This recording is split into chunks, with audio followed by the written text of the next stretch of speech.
Jai Hind student. Now in this lecture, this is the lecture number 2 of the first unit. In this lecture, I am going to cover the remaining part of the first unit, and this is the second lecture in the continuation of the first unit. And as you know that this is the first unit in which we have to discuss actually basically the basic terms and terminologies, introduction of the cloud computing. Okay. So, let us see the syllabus again. So, in this syllabus, introduction to cloud computing, I have already covered in the first lecture. Definition of cloud, I have already covered. Evolution of the cloud computing, I have given a very brief introduction in the previous lecture.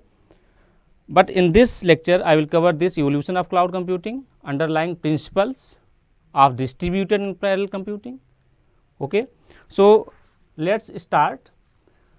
So, this in this unit, in this lecture particularly, I will cover cloud computing, very brief introduction about the cloud computing, very brief definition, basic definition of the cloud computing.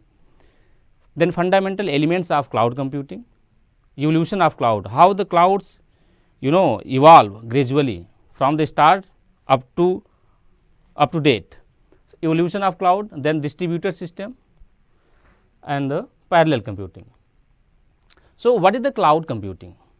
As you know that there is a number of definitions given by the number of scientists, number of engineers, number of the persons who are expert in the cloud computing.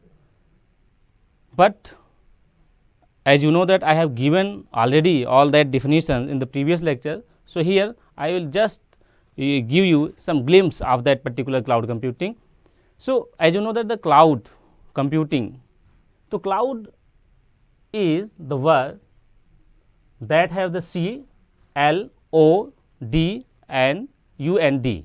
So, by using these letters we can define how what is the meaning of the cloud computing. So, C for common, L for location independent, O for online, U for utility that is available on demand. That means, cloud computing is a technology that is very common, that is usable by every person, and that is location independent. That is the beauty of this cloud computing. That means, you can access the property, you can access the feature of the cloud computing, services of the cloud computing from anywhere. But the need is online. Online means there is the basic need of this cloud computing is the availability of the internet. Then utility that is available on demand. That means, all the services is available on demand. That means, whenever you require you can get access, and you have to pay only for that amount of time you have used. So, fundamentals of cloud computing. Okay.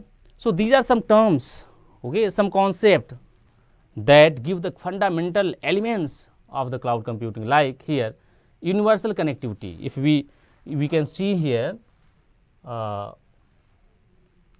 this one, universal connectivity.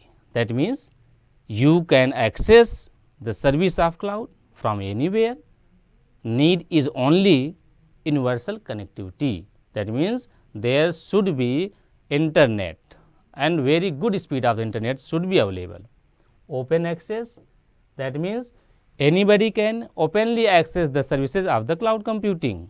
Okay, like we are using the Gmail services, we are using the Google Drive and for the storage cloud.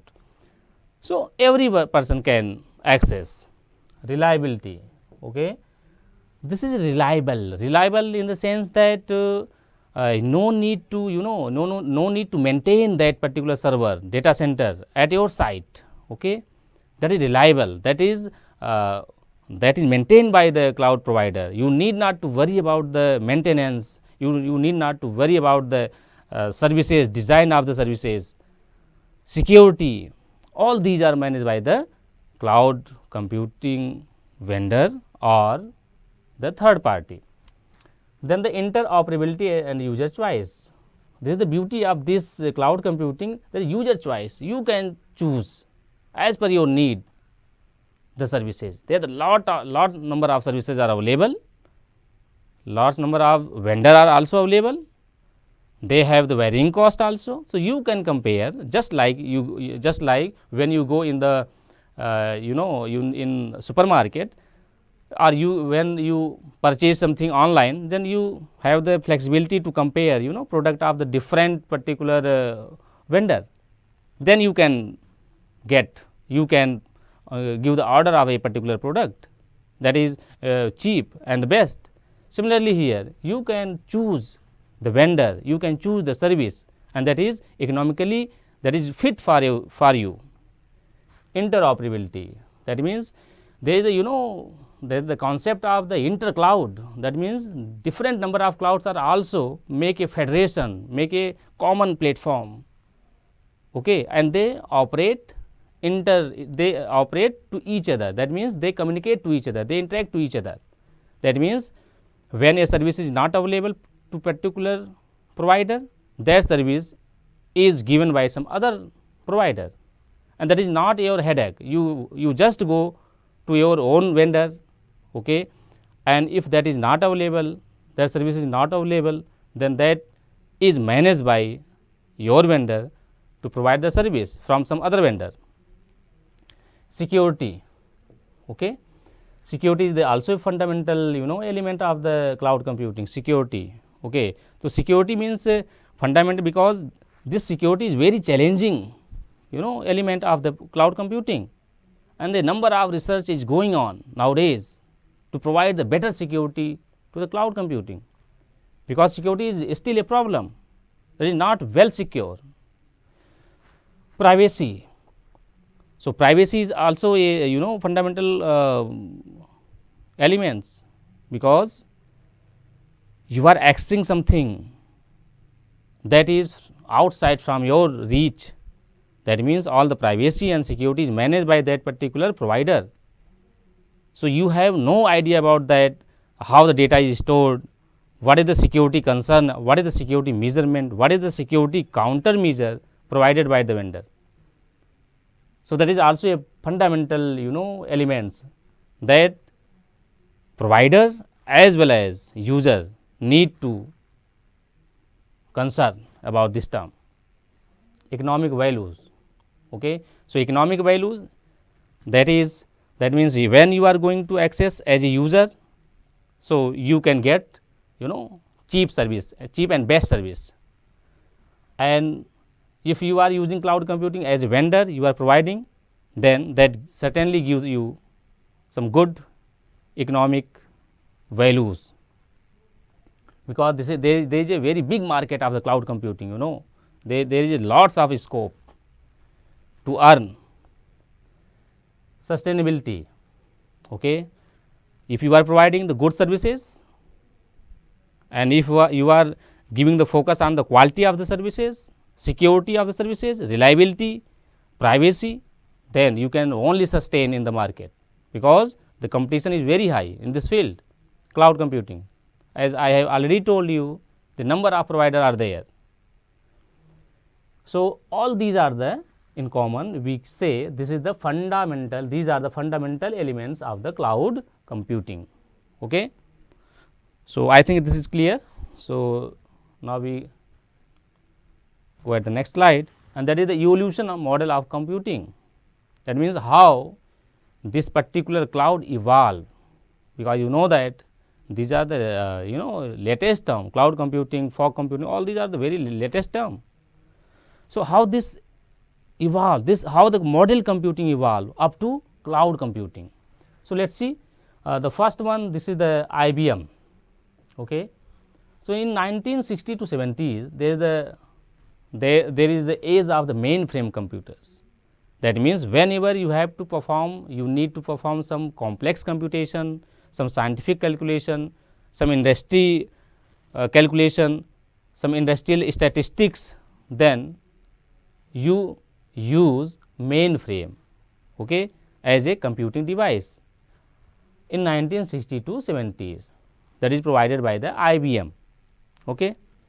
Now, as the time passes, then the concept of mini computer comes, because mainframe are very bulky in size, you very big in size, maintenance and carrying of that is very complex. very difficult. So, as the time passes, the developer realize this disadvantage, then they introduce very slim mini computers, small in size, and very the capability is very similar to the mainframe. So, that is known as the mini computer, and that is the age between 1980 to 1985, okay. And that is provided by the first DEC.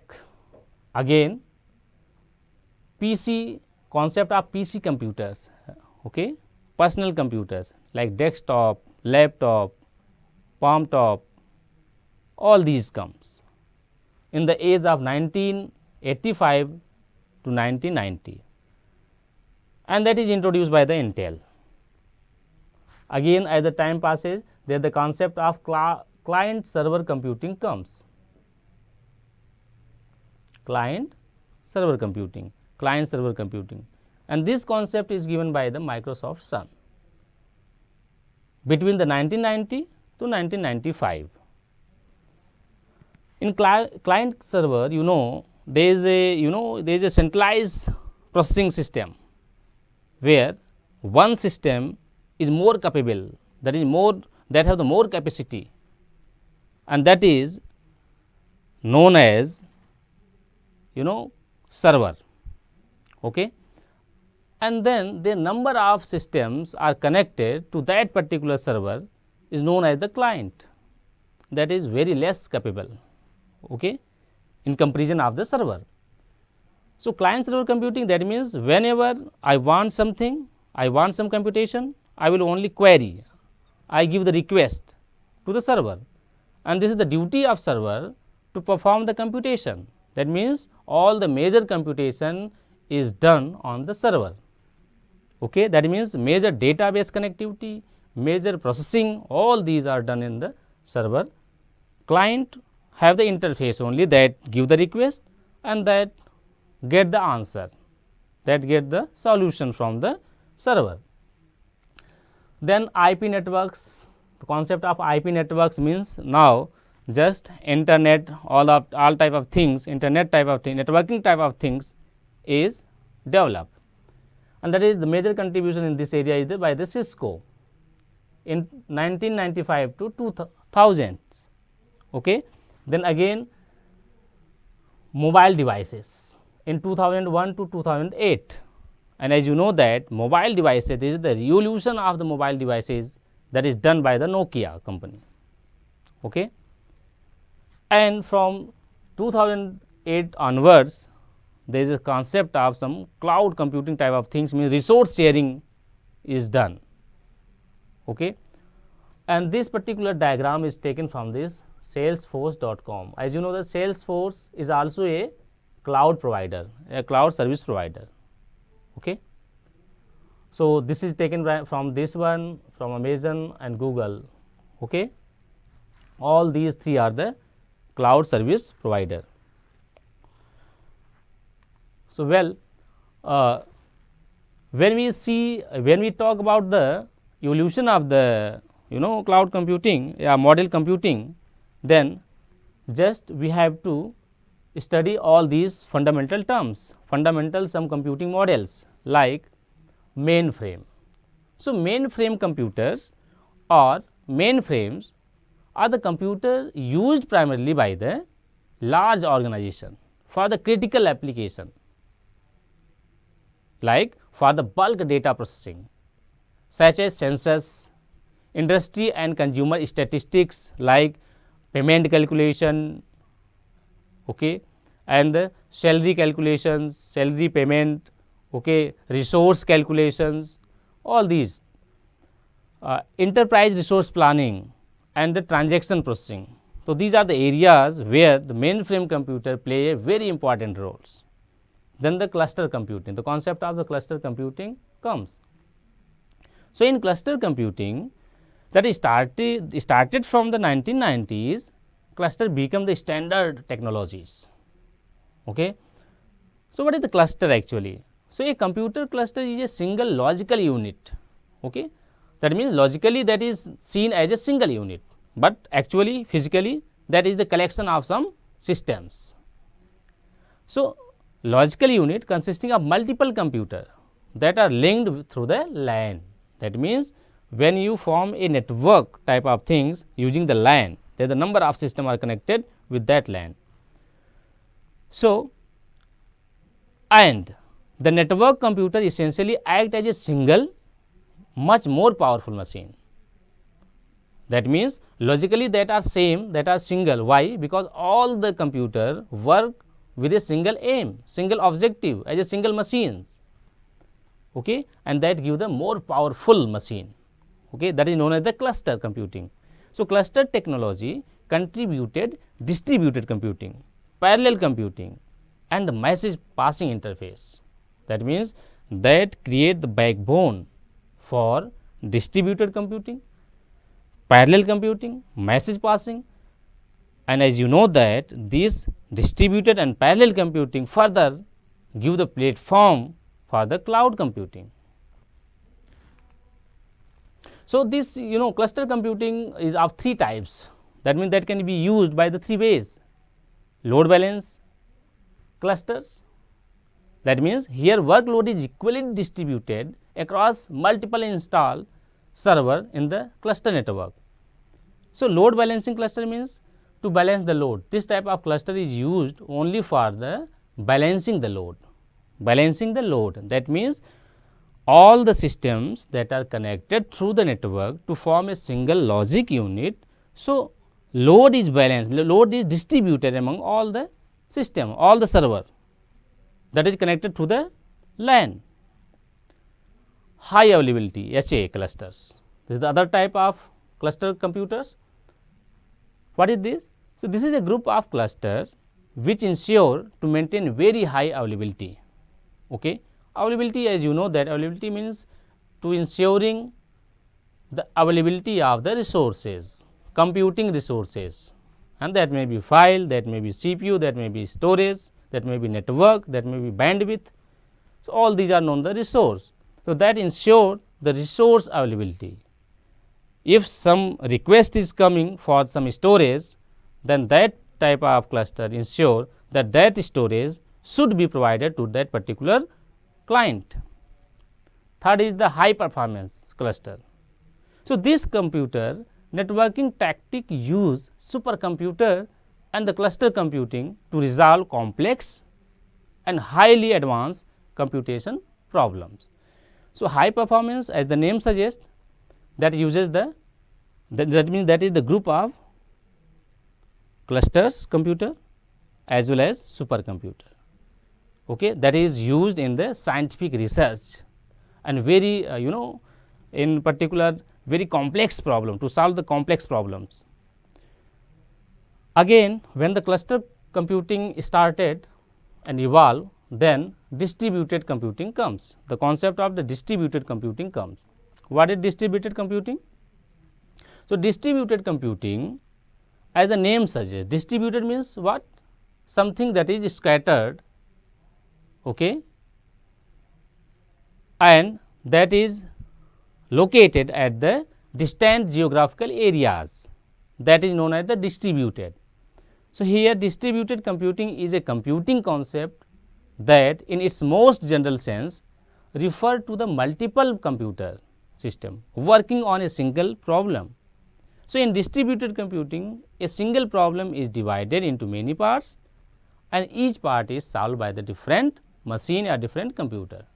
This is the concept of the distributed computing. That means, in distributed computing, suppose you have a problem, some scientific research, large problem, then first of all you need to divide into different number of parts, okay, and after division you can assign individual parts to individual machines, okay, and that machine solve the problem, and again after solving, after combining all the solution, you can give the final solution of your problem.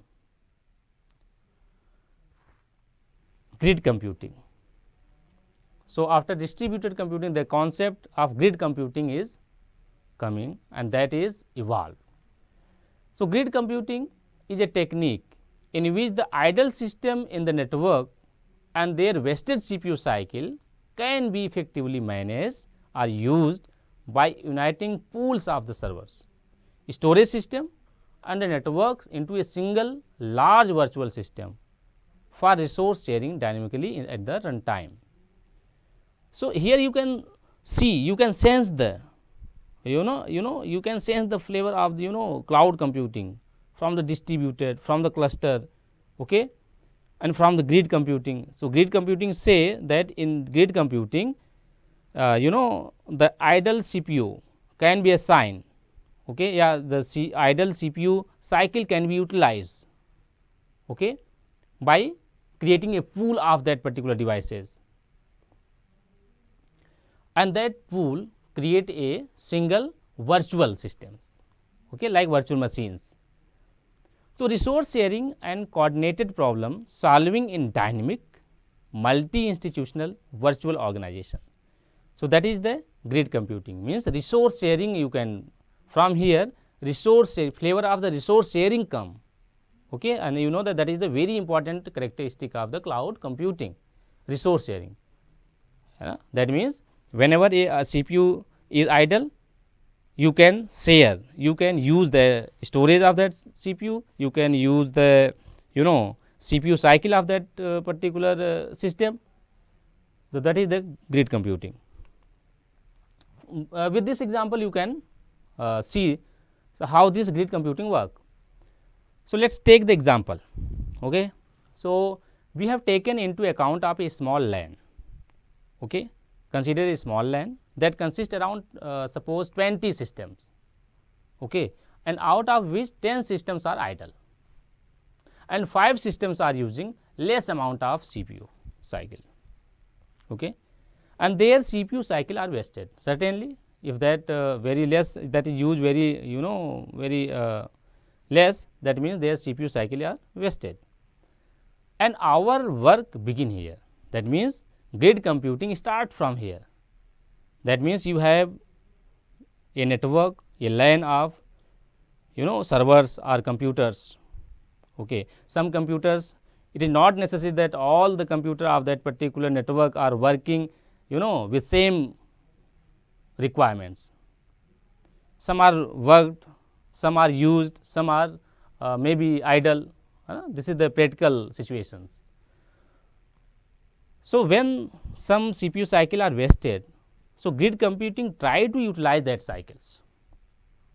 Okay. That means we are going to efficiently utilize those wasted CPU cycles into working cycles, okay, by using the grid computing. So, you can see here layout of the intranet grid with common database.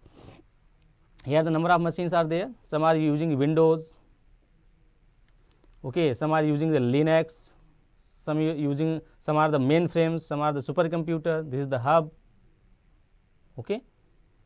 So, this is the network LAN. There are the number of systems and number of heterogeneous system is there, okay. Some are using Windows, some Linux, some other computer, some other operating systems, and this is the common database SAN. All the system in the network, okay, access the common database. So, here if some system are used, like Windows are used here, okay, and this particular system are used, but this Linux system and this system is idle at the present time. So, if this is idle, then there is some one system have some greater responsibility, like this one, okay. So, the work of this coordinate system is that if a request come, or if there is a workload, and this system feel that, sense that some system are not used, okay. So, this system can assign the workload, that can take the workload from any system and that can assign to some other system, some other free system, okay. So, that is the concept of the grid computing. Utility computing. So, utility computing involves the renting of the computing resources such as hardware, software and network bandwidth on an as required on demand basis. So, the very basic characteristics of the cloud computing is that is on demand service and metered service. Metered service means you have to only pay for that amount of time where you use the system, where you use the services. So, that concept come from the utility computing, because utility computing involves the renting of the computing resources. That means utility computing provide the environment where a particular hardware, software or services can be assigned to a particular client, a particular user on demand basis and on rent basis. Okay? That means that is not assigned permanently, that is assigned temporarily, for some amount of time, for 2 days, for 3 days, for 2 hours maybe, for 6 months. So, only that you have to pay for that amount of time. Again is the computer utility is a service provisioning model, okay, in which a service provider make computing resources and infrastructure management available to the customer as needed and charge them from a specific use rather than a flat rate. This is the beauty of utility computing. That means you have to only pay for that amount of time in which time period you have used the services. Okay? And also that provide the provisioning also for the customer. That means customer can customize the application, the software, hardware as per their use, as per their requirements. Okay? Then this is the evolution of the sharing on the internet. Actually, cloud computing is the technology that provides the resource pooling, resource sharing. So, how the resource sharing started and how they evolve? Let us see. So, it started from the networking, okay, networks. So, multiple network means, network means they are the number of autonomous systems that are connected to each other with the use of some wires, okay, or some fiber optics wire, or that may be twisted wire, or that may be some Wi-Fi type of connections. So, network means multiple regional network linking computers. Okay. So, network means this just like I have a shop, I have a some institution. So, all the computer of my institution are connected to the wire with the help of some devices, like hub, switch, router. So, multiple regional network, this is known as the regional network. Okay. So, one industry have their own network, other institution have their own network, third organization have their own network, like that is known as the regional network linking computer initially at universities and national lab. So, that networking concept started initially from universities as well as national labs. Again, network sharing, this is the further evolvement of the sharing on the internet, internetworking and the internet. That means internetworking of regional network with TCP/IP began to replace regional alternatives, worldwide adoption, file transfer.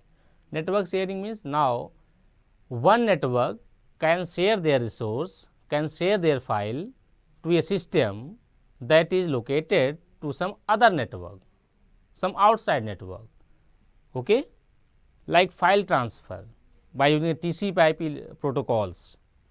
That is the network sharing. That means now you can share your resources, your files, your data, okay, from one network to other network using TCP/IP protocols. Then the concept of information sharing come. That means the World Wide Web come in existence. That means HTML page format are there and HTTP protocols play a major role in this. Mosaic browser for document exchange. Initially, this is used in the universities and gradually that is adopted worldwide, okay, and that is known as the World Wide Web, WWW. With the help of WWW, you have universal, universal sharing of the resources. That is the information sharing. Again, the resource sharing. So, resource sharing, as I have already told you, that is given by the grid computing model. So, standards and software for sharing of remote resources and collaboration, mainly used for the highly scalable HPC jobs, high performance computing job. Again, the final is the service sharing, and that is provided by the nowadays cloud computing, where all the things are presented and shared in the form of services. So, everything as a service over the web, like SaaS, software as a service, utility computing, IT services, everywhere, always available and scalable. So, this service sharing concept come in picture with the help of this cloud computing technology, and you know that cloud computing technology further evolve, okay, to provide the three category of services: software as a service, infrastructure as a service, and platform as a service. So, okay, thank you. Next other parts I will cover in the next lecture. So, thank you all.